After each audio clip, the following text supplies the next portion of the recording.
Good morning, ladies and gentlemen. We got him. On the evening of September 11th, a family member of Tyler Robinson reached out to a family friend who contacted the Washington County Sheriff's Office with information that Robinson had confessed to them or implied that he had committed the incident. This information was relayed to the Utah County Sheriff's Office and scene investigators at Utah Valley University. This information was also conveyed to the FBI. Investigators reviewed additional video footage from UVU surveillance and identified Robinson arriving on UVU campus in a gray Dodge Challenger at approximately 8:29 a.m.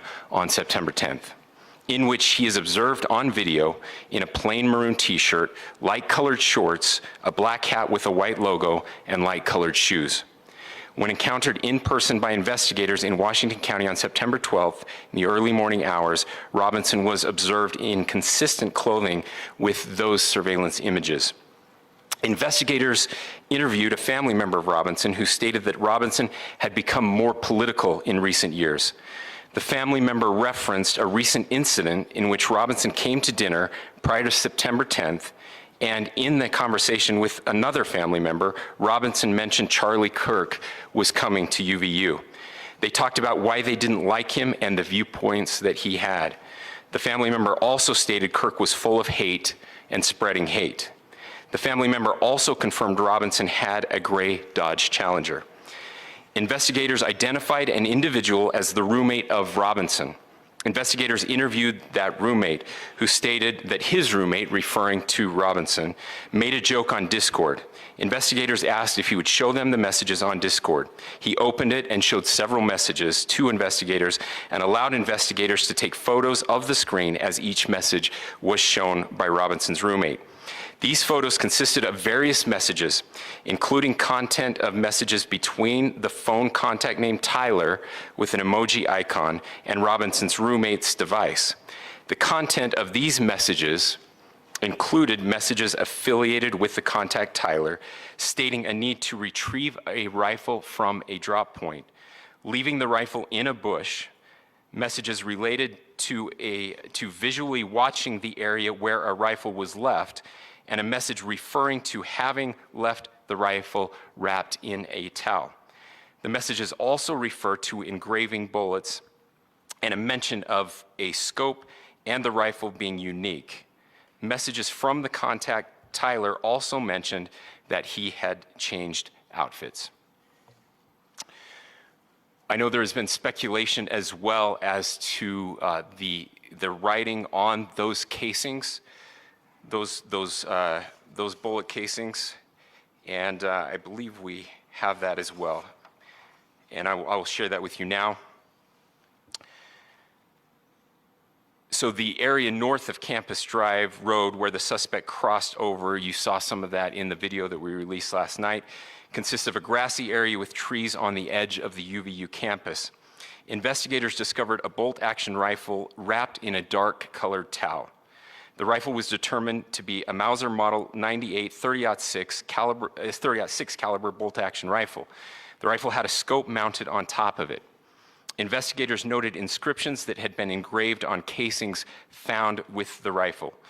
Inscriptions on a fired casing read, "Notices, bulges, capital OWO, what's this, question mark." Inscriptions on the 3 unfired casings read, "Hey fascist, exclamation point, catch, exclamation point." Up arrow symbol, right arrow and symbol, and 3 down arrow symbols.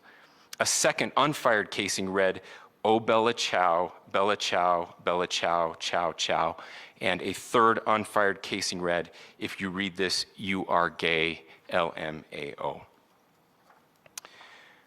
We are indebted to law enforcement across the state who has worked seamlessly together, local law enforcement, state law enforcement, and our federal partners with the Federal Bureau of Investigation. We're grateful for everyone who worked together in such a short amount of time to find this person and to bring justice. I want to thank the public who has been so engaged, reviewing videos, helping us with sending in tips, and helping us get to this point. I want to thank the family members of Tyler Robinson who did the right thing in this case and were able to bring him into to law enforcement as well. I especially want to thank the family of Charlie Kirk, Erica, Charlie's parents, his children. I want us to be thinking of them as we bring justice in this case. They will be involved in that justice. We will be working very closely with them as we move through this process as well. This is a very sad day for our country, a terrible day for the state of Utah, but I'm grateful that at this moment we have an opportunity to bring closure to this very dark chapter in our nation's history. With that, I will now turn the microphone over to the Director of the FBI, Kash Patel. Thank you, Governor. This is what happens when you let good cops be cops. The FBI and our partners are proud to stand here today together to bring justice to the family of Charlie Kirk and honor his memory. I want to express my deep gratitude to President Trump, the Vice President, and the entire White House who have been so incredibly supportive with both resources and just personally to the FBI as a team. They had our backs the entire way, and I just want to express my gratitude for giving us the resources we need to operate in this space to bring this sort of justice at this sort of speed.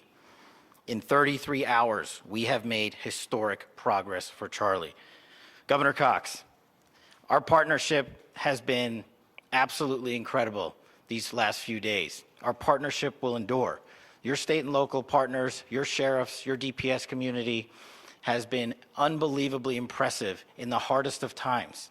And a case like this cannot be solved, cannot be brought without partnering with your state and local authorities. The FBI has a certain role to play, and we will play that role, and we will lead out for the federal government. But Governor Cox, we are so grateful for your state partnership that led out on this investigation. A little bit of the timeline. Charlie was shot at 12:23 p.m. on Wednesday. The first FBI agents arrived on scene in 16 minutes with chiefs of police at 12:39 and secured the scene. The FBI immediately launched fixed-wing assets. We utilized these assets to transport personnel, specialty technicians, hostage rescue teams. We also utilized these assets to go back and forth from the East Coast and here in Utah to transport forensic evidence and other evidence that will be analyzed and is being analyzed at our FBI laboratories in Quantico and other laboratories, including the ATF. At my direction, the FBI released the first set of FBI photos of the suspect at 10 a.m. local time on 9/11. Then, shortly thereafter, the FBI reward of $100,000 was released at 10:45 a.m. local. Myself and Deputy Director Bongino arrived on the scene at approximately 5:30 p.m. on 9/11. The governor led a press conference last night at approximately 8 p.m., where at my direction, the FBI released a never-before-seen video of the suspect. We also released new images to the public of the suspect. And just last night, the suspect was taken into custody at 10 p.m. local time. In less than 36 hours, 33 to be precise, thanks to the full weight of the federal government and leading out with the partners here in the state of Utah and Governor Cox, the suspect was apprehended in a historic time period. And I want to highlight what Governor Cox said. This would not have been possible without you, the media, and you, the public. That's why we went so public, so fast, and we're so transparent, and we're committed to that transparency. The crime scene, just a little bit there. It is a large crime scene. State and local authorities, along with federal authorities, processed that crime scene quickly. And I even had the ability to walk through that crime scene and walk through the steps the suspect took to learn more about what was needed and what resources we needed to bear to create a full picture for the FBI and leadership back in Washington. Furthermore, thankfully to state and local partners, forensic evidence has been seized and continues to be garnered Forensic evidence has already been evaluated at FBI laboratories in Quantico and state and local authorities here. We will continue to process evidence as we see it, as we collect it, and we will continue to deliver it to Governor Cox and his team. Last night, we had a total of approximately 7,000 7,000 leads. As of this morning, thanks to your great work, we have over 11,000 leads that were called in to the FBI. And we are running out every single lead that we can. Every one of those leads will be run out. The arrest is a testament to the dedication of good law enforcement being great and partnerships in law enforcement, which I've tried to highlight as my tenure as the director of the FBI. There is no better relationship for law enforcement than the FBI to partner with state and local authorities, and you've seen it here in these last few days. The FBI Salt Lake Field Office, along with our offices in LA, Phoenix, Denver, San Antonio, Las Vegas, Pittsburgh, Buffalo, our headquarters component in Quantico, all participate in the FBI. I want to express my deep gratitude to the employees of the FBI, the men and women, the evidence response team tacticians, the special operators, the agents, the support staff. You have done monumental work in historic time when the public, who had a right to demand such an expeditious solving of an investigation, the FBI answered that call diligently, critically important to our nation, and we delivered. And I'm proud to be their leader, and I'm proud to be the director of the FBI. This is very much an ongoing investigation, as the governor said, and we will continue to work with state and local authorities to develop the investigation, to provide them the evidence they need for their ongoing prosecutions, and we will be here to answer every call they absolutely have, as long as it takes, for as long as we need to find and apprehend whatever suspects were involved in this crime. Lastly, to my friend Charlie Kirk, rest now, brother. We have the watch, and I'll see you in Valhalla.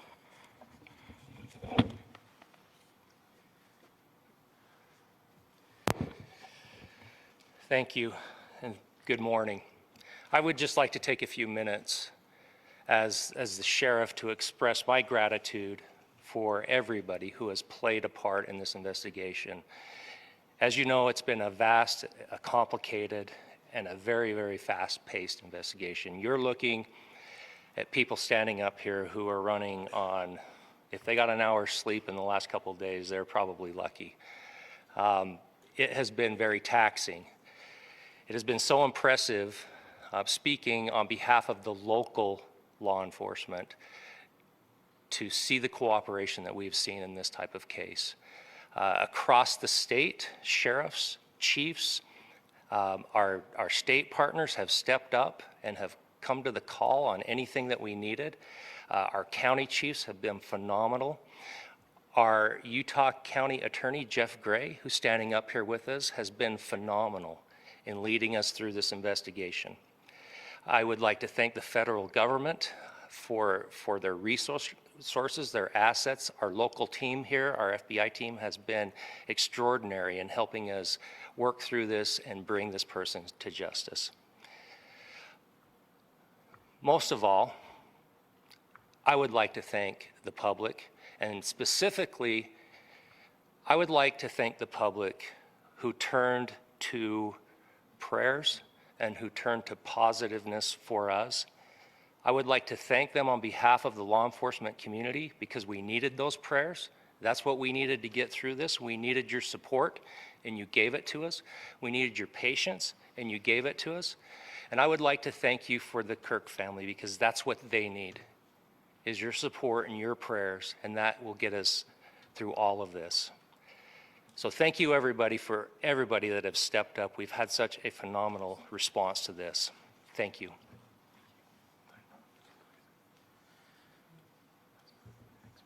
I also want to give a special thanks to the Attorney General and the Department of Justice. Their unwavering support and their commitment to justice is shown true here. And without AG Bondi and Deputy Attorney General Todd Blanche and the resources they brought to bear, we would not have been able to complete our mission. And I just want to say special thanks. It's an honor to be a part of the Department of Justice. Thank you. thank you again to our incredible law enforcement team who has worked so hard. Sheriff, I got a solid 90 minutes last night, so I'm probably the most well-rested person up here. Ladies and gentlemen, I get the microphone, so I hope you'll permit me a moment just to share a few more thoughts about where we are and how we got here and maybe a little bit of where we go from here. I don't want to get too preachy, but I think it's important that we, with eyes wide open, understand what's happening in our country today. I've heard people say, well, why are we so invested in this? There's violence happening all across our country, and violence is tragic everywhere. And every life taken is a child of God who deserves our love and respect and dignity. This is certainly about the tragic death, political assassination of Charlie Kirk. But it is also much bigger than an attack on an individual. It is an attack on all of us. It is an attack on the American experiment. It is an attack on our ideals. This cuts to the very foundation of who we are, of who we have been, and who we could be in better times.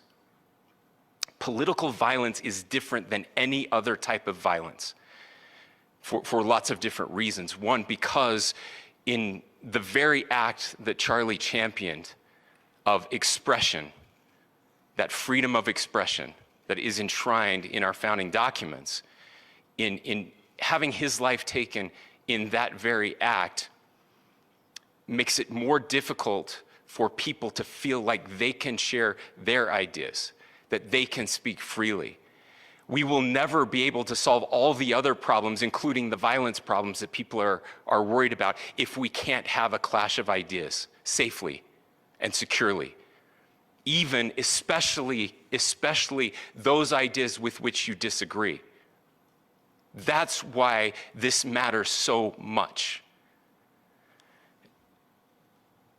Over the last 48 hours, I have been as angry as I have ever been, as sad as I have ever been. And it was, as anger pushed me to the brink, it was actually Charlie's words that pulled me back. I'd like to share some of those. And specifically right now, if I could, I need to talk to the young people in our state, in my state, and all across the country. As President Trump reminded me, he said, you know who really loved Charlie? The youths. And he's right. Young people loved Charlie, and young people hated Charlie. And Charlie went into those places anyway. And these are the words that have helped me. Charlie said, when people stop talking, that's when you get violence. He said, the weak can never forgive. Forgiveness is the attribute of the strong. The only way out of the labyrinth of suffering is to forgive. Welcome without judgment, love without condition, forgive without limit. He said, always forgive your enemies. Nothing annoys them so much.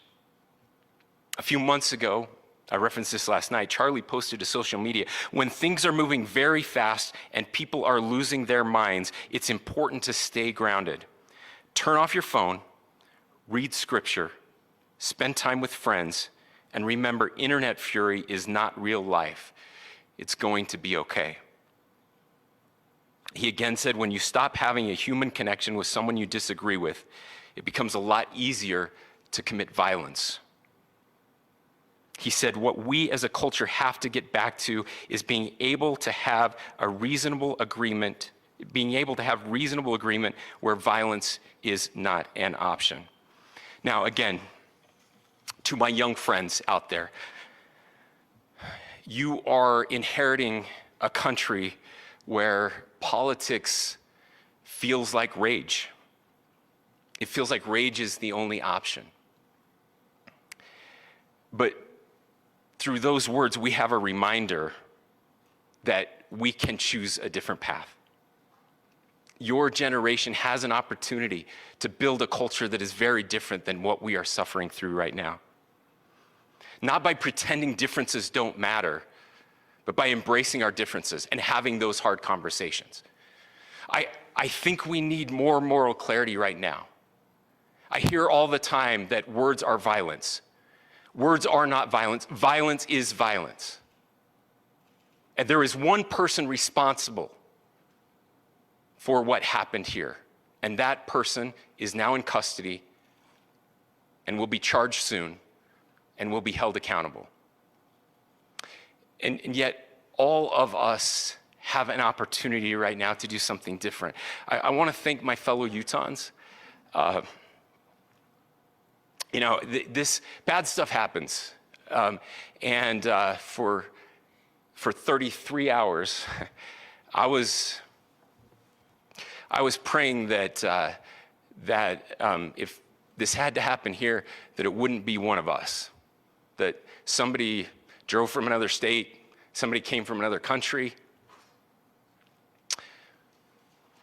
Sadly, that prayer was not answered the way I had hoped for, just because I thought it would make it easier on us if we could just say, hey, we don't do that here. And indeed, Utah is a special place. We lead the nation in charitable giving. We lead the nation in service every year. But it did happen here. And it was one of us. But I want you to look at how Utahns reacted the last 2 nights. There was no rioting. There was no looting. There were no cars set on fire. There was no violence. There were vigils and prayers and people coming together to share the humanity. And that, ladies and gentlemen, I believe is the answer to this. We can return violence with violence. We can return hate with hate. And that's the problem with political violence, is it metastasizes, because we can always point the finger at the other side. And at some point, we have to find an off-ramp, or it's going to get much, much worse. But see, these are choices that we can make. History will dictate if this is a turning point for our country. But every single one of us gets to choose right now if this is a turning point for us. We get to make decisions. We have our agency. And I desperately call on every American, Republican, Democrat, liberal, progressive, conservative, MAGA, all of us to please, please, please follow what Charlie taught me. I'll just conclude with words I share often from a friend and author, Yuval Levin, who was asked if he was optimistic about our country. And he said, I'm not optimistic. He said, I hate optimism. Like, that sounds bad. But he said, optimism is a vice. It's this idea that good things are just going to happen. And he said, in the history of the world, good things have never just happened. He says, I'm not optimistic, but I am hopeful. And hope is the virtue that sits between the vices of optimism and pessimism. Hope is the idea that good things are going to happen because we can make them so. I still believe in our country. And I know Charlie Kirk believed in our country. I still believe that there is more good among us than evil. And I still believe that we can change the course of history. I'm hopeful because Americans can make it so. Ladies and gentlemen, we're happy to answer any questions you might have. Governor, can you please speak to whether the suspect is speaking with authorities and his demeanor, Tyler Robinson, when he turned himself in? I cannot speak to that right now. Governor, how do you interpret the agreements on casing? Well, I will leave that up to you to interpret what those engravings mean. I think the clearest one that says "catch fascist," there's not, and by the way, that's like catch like a ball, catch this. That's I think that speaks for itself. Governor, you indicated that he had been communicating. We talked about this level of hatred that this person expressed. Beyond that, is there anything in your view that you discovered that may have radicalized or changed him to prompt him to commit such a horrific? There's nothing more that we can share at this time. Governor, you indicated that he had been communicating with a friend on Discord about the gun. Do you anticipate any more arrests? We do not at this time have any information that would lead to any additional arrests. Do you believe he acted alone? Yes, but the investigation is ongoing. How he came into custody of police and where he is right now? Yes, so right now, Mr. Robinson has been booked into the Utah County Jail. You heard the president this morning report that he was taken into custody, that his family and a friend helped to deliver him into custody of law enforcement in Washington County. For those of you that don't know where Washington County is, it is the southwesternmost part of the state of Utah. It's about a 3.5 to 4 hour drive from here, where we are right now, and that's where he lived and where they turned him in. Please, go here. I can't share any more than what I've already shared. Yeah.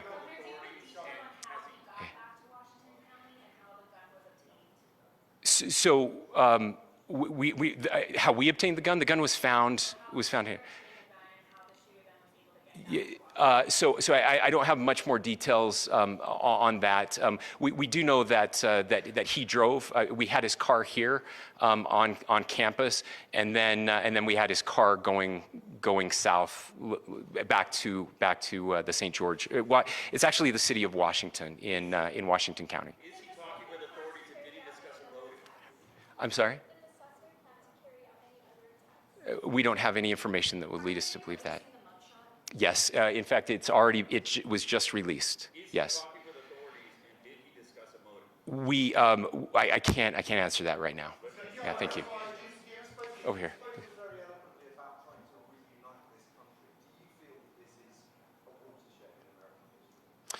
I absolutely believe that this is a watershed in American history, yes. The question is what kind of watershed? And that chapter remains to be written. Is this the end of a dark chapter in our history or the beginning of a darker chapter in our history? Look, I mean, if you look at true political assassinations in this country of someone of this stature, this feels a lot like the late 60s. And having one so gruesomely displayed on camera in all of our hands and in all of our pockets, we are not wired as human beings biologically, historically. We have not evolved in a way that we are capable of processing those types of violent imagery. And by the way, we've seen another one with a gruesome stabbing very recently that went viral. This is not good for us. It is not good to consume. Social media is a cancer on our society right now. And I would encourage people to log off, turn off, touch grass, hug a family member, go out and do good in your community. That is happening, and it's happening organically right now. I had a friend in a small city in Utah who said, we're getting together, the Republicans and Democrats in my little town are getting together to have a discussion last night, just to find a way to find their better angels. So yes, this could be, I mean, again, you have to go back to JFK to have seen a video live of something like this happening. I wasn't born until 1975, but I know that things were really dark in the late 60s. Sorry to some of you. I know some of you were there. This is our moment. Do we escalate or do we find an off-ramp? And again, it's a choice. It's a choice, and every one of us gets to make that choice. Two more questions right here. Could we clarify that the release of those enhanced images at 8 p.m. the timeline that Director Patel gave us led to the arrest at 10 p.m.? Is there a I cannot comment if there is a direct connection or not, but all I can say is that, that through some process, the family came to know that this had happened. One more thing, Governor. Could you just clarify the clothing issue you mentioned earlier? Was he changing outfits? Correct. Yes, yes. So, so when he's first spotted on campus, he has different clothing on, and then he changes clothing on the roof, and then changed back into that clothing at some point, so that when he was apprehended, when he was arrested, the clothing matched the clothing he had on before the shooting here at UVU. Last question here. Yes. Suspect was from Utah. Can you kind of tell us a little bit more about where, and was he a student here at this university, and is there any history of mental illness? Yeah. So I don't have any information on the mental illness part. He was not a student here at UVU. He was living and had lived for a long time with his family in Washington County, in the southernmost part of our state. Thank you, everyone, for your great work in getting this information out. I would just say, process-wise, this may be important. I know many of you aren't familiar with the process in Utah. I think it's important that you understand that. Basically, we have 3 days for charging documents to be filed. A CI will be filed. We'll have more information then, more detailed information as those charging documents are filed in preparation for a preliminary hearing. So 3 days. So we would anticipate then that early next week those charging documents will be filed. We will obviously be working. The county attorney will be working very closely with Mr. Kirk's family as those documents and decisions are prepared and made. Thanks, everyone.